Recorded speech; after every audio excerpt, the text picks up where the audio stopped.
how to turn on or off the TV auto power on in HDMI on Skyworth TV. And okay guys, on your remote, press the gear icon or settings, and now select the gear icon again on pop-up.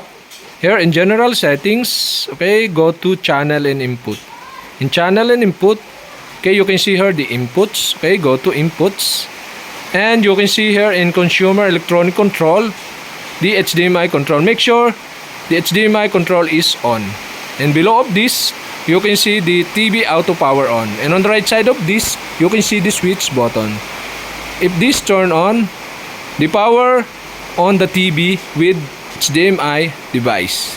So okay guys, if this disable or turn off, the TV auto power on is disabled. And that's it. Okay, we have successfully turned on or off the TV auto power on in HDMI on Skyworth TV.